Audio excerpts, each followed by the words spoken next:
தமிழ் உறவுகளுக்கு அன்பு வணக்கம். இன்றைக்கு நம்முடைய காணொளியில சந்தி பிழைகள் எப்படி தவிர்க்கலாம் என்பதை குறித்த காணொளி தாங்க நம்ம காணொளியா இருக்க போகுது.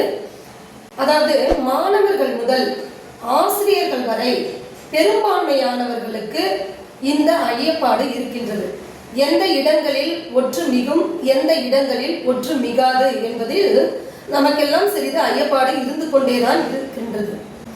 எனவே அந்த ஐயத்தை களையும் பொருட்டு இன்னைக்கு நான் இந்த சுட்டெழுத்துக்கள் என்று சொல்லக்கூடிய ஆ இ உ என்ற 3 எழுத்துல ஊ என்பது பெரும்பான்மையாக இடம்பெறுவதில்லை.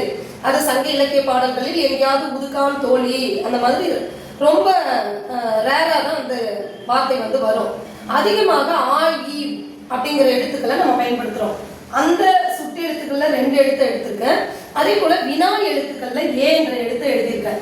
அதனாலதான் இந்த 3ல இது 2 சுட்டு எழுத்து, இது வினா எழுத்துங்கிறதுக்காக நான் வேறுபடுத்தி கருப்பையும் சிவப்பையும் பயன்படுத்தியிருக்கேன். இந்த 3 எழுத்துக்கள் இடம்பெறக்கூடிய இடங்களில் எதுக்கு பக்கத்துல ஒற்று மிகும், எங்கு மிகாது என்பதை குறித்து தாங்க இந்த காணொளி நமக்கு விளக்க போகுது. இந்த காணொளியை பார்ப்பதற்கு முன்பாக இதுவரைக்கும் நம்மளுடைய சேனலை யாராவது சப்ஸ்கிரைப் பண்ணாம இருந்தீங்கன்னா மறக்காம போயிட்டு நம்ம மொழியோடு பேசுபவள் என்ற சேனலை சப்ஸ்கிரைப் பண்ணி வச்சுக்கோங்க. அப்பதான் நம்ம போற வீடியோ உங்களை உடனுக்குடன் வந்து சேரும். வாங்க காணொளிக்குள்ள போகலாம். இப்போ ஒற்று மிகக்கூடிய இடங்கள்ல முதல்ல பார்த்துக்கலாம். நமக்கு ஒரு கடிதம் எழுதுவதாக இருந்தாலும் சரி, அல்லது தேர்வு எழுதுகின்ற வேலையிலும் சரி, எது எழுதுகின்ற பொழுதும் நமக்கு இது ஏராளமான இடங்களில் ஐயப்பாடு இருந்து கொண்டே இருக்கிறது. அந்த சந்தேகத்தை நம்ம எப்படி தவிர்க்கலாம், சந்தி பிழைகள் இருந்து எப்படி நம்ம விடுபடலாம், இது போன்ற காணொளிகளை பார்த்து நம்ம இந்த மாதிரியான எழுத்துக்களை திரும்ப திரும்ப பார்க்கின்ற பொழுது, கேட்கின்ற பொழுது இதுக்கு பக்கம் வருமா வராதா என்பது ஒரு தெளிவு நமக்கு கிடைக்கும். அதுக்காக தாங்க இந்த காணொளி. இப்ப பாருங்க, முதல்ல நான் ஒற்று மிகக்கூடிய இடங்களை சொல்லிடுறேன்.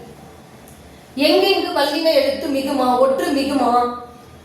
அங்கு, இங்கு, எங்கு, அந்த, இந்த, எந்த, அவ்வகை, இவ்வகை, எவ்வகை என்பது போன்ற இடங்களிலும், அப்படி, இப்படி, எப்படி, ஆண்டு, ஈண்டு என்ற சொற்களை அடுத்து ஒற்று மிகுமாங்க.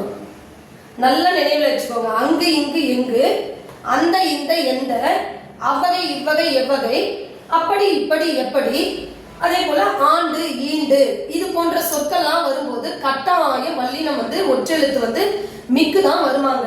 இப்ப எடுத்துக்காட்டா பாத்தீங்கன்னா, அங்கு கூட்டல் கண்டேன், அங்கு கண்டேன், இக்கு வறுமொழி நிலைமொழி எழுத்து உயிரெழுக்க வறுமொழி எழுத்து வல்லின எழுத்து வந்திருக்கு. அந்த வறுமொழி வல்லெழுத்துக்கு ஏற்ப வல்லொற்று மிக்கு புணரும். அப்ப இங்க கண்டேன் வந்திருக்கு, அதுக்கு ஏற்ற வல்லின எழுத்து மிக்கு புணர்ந்திருக்கு. அதே போலதான் அந்த பையன் அப்படின்னு இருக்குன்னு வைங்க.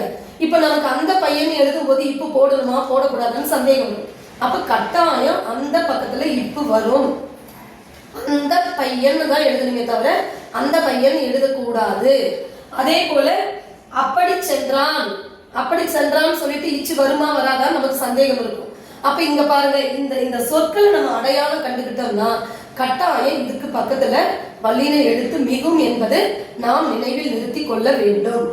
சரி, இதை நீங்க இந்த எழுத்துக்களை எல்லாம் ஒரு முறை நல்லா கூர்ந்து கவனித்து கொண்டு எதுக்கு பக்கம் வல்லினம் மிகும் அப்படின்னு சொல்லி இந்த சொற்களை மீண்டும் மீண்டும் ஒரு 4 முறை படிச்சுக்கிட்டீங்கன்னா கண்டிப்பா நமக்கு எழுதுகின்ற பொழுது எழுதி பழகுகின்ற பொழுது அது நடைமுறையில் வந்துவிடும். சரி, ஒற்று மிகாத இடங்கள் என்ன? இப்ப நான் இந்த 3 எழுத்துக்களுக்கு மட்டும்தான் இப்போதைக்கு எடுத்திருக்கேன். ஒற்று மிகாத இடங்கள் பாருங்க. அது, இது, எது, அவை, இவை, எவை, அன்று, இன்று, என்று, அத்தனை, இத்தனை, எத்தனை, அவ்வளவு, இவ்வளவு, எவ்வளவு, அவ்வாறு, இவ்வாறு, எவ்வாறு, அப்போது, இப்போது, எப்போது, சொன்னபடி, கண்டபடி, தந்தபடி, பேசியபடி, இந்த சொற்களுக்கு பக்கத்துல கண்டிப்பா ஒற்று வரவே வராதாங்க. ஒற்று மிகாதான். இப்ப பாத்துக்கோங்க, இந்த எழுத்துக்கள் அப்ப ஒற்று மிகாத இடங்கள் சுட்டு எழுத்துக்கள்லையும் சரி, வினா எழுத்தாகிய இந்த ஏலையும் சரி, இத்தனை இடங்கள் பக்கத்துல நம்ம ஒற்று போடக்கூடாது. இப்ப அவ்வாறு, அவ்வளவு, அப்போது, இப்போது அப்படிங்கிறதுக்கு பக்கத்துல எல்லாம் ஒற்று வராதுங்கிறது நம்ம இந்த சொற்களை பார்த்து தெரிஞ்சுக்கணும். அதே போல சுட்டி சொல்லும் போது அது, இது, கேட்கும் போது எது, அதே போல அன்று, இன்று, என்று. இப்ப எடுத்துக்காட்டு நான் எழுதியிருக்கேன் பாருங்க. அன்று கூட்டல் கண்டே, அன்று கண்டேன் எழுதணுமா அன்று கண்டேன் எழுதணுமான்னு நமக்கு சந்தேகம் இருக்குது. அப்போ இந்த பக்கத்துல வந்து பாத்தீங்கன்னா ஒற்று எழுத்து வராதாங்க. அன்று கூட்டல் கண்டேன் ஒற்றெழுத்து போடக்கூடாது. அப்ப நமக்கு என்ன தெரியணும்னா இந்த சொற்கள் தெரியணும் முதல்ல.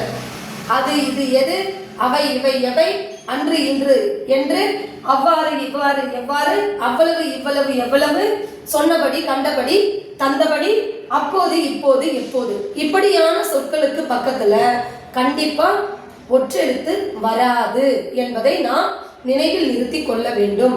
இப்ப இதுல எளிமையா நம்ம சந்தேகத்திலிருந்து விடுபடணும் அப்படின்னா இந்த சொற்களை நம்ம மனப்பாடம் பண்ணி வச்சுக்கணும். எதுக்கு பக்கத்துல வரும், எதுக்கு பக்கத்துல வராது என்பதை நாம் மனதில் நிலைநிறுத்தி கொண்டால் கண்டிப்பாக நாம் இந்த சந்தி பிழைகளில் இருந்து, ஒற்று பிழைகளில் இருந்து, தவறில் இருந்து நம்மை நாமே விடுவித்து கொள்ளலாம். என்ன நண்பர்களே, இந்த காணொளி உங்களுக்கு ரொம்ப ரொம்ப பயனுள்ளதா இருக்கும் நினைக்கிறேன். அடுத்து வேற்றுமைகளுக்கு பக்கத்துல எங்கெல்லாம் வேற்றுமை 8 சொல்லுவோம் இல்லையா, பெயர் வேற்றுமையில தொடங்கி விழி வேற்றுமையில முடியும். அந்த 8 வேற்றுமைகள்ல எதுக்கு பக்கத்துல ஒற்று மிகும், எதுக்கு பக்கத்துல ஒற்று மிகாது என்பதை குறித்து அடுத்த காணொளியில நம்ம பார்க்கலாம். இந்த வீடியோ உங்களுக்கு பிடிச்சிருந்தா மறக்காம லைக் பண்ணுங்க, ஷேர் பண்ணுங்க, சப்ஸ்கிரைப் பண்ணுங்க, கூடவே பெல் ஐக்கானையும் கிளிக் பண்ணி வச்சுக்கோங்க. அப்பதான் நம்ம போடுற வீடியோ உங்களை வந்து சேரும். நன்றி.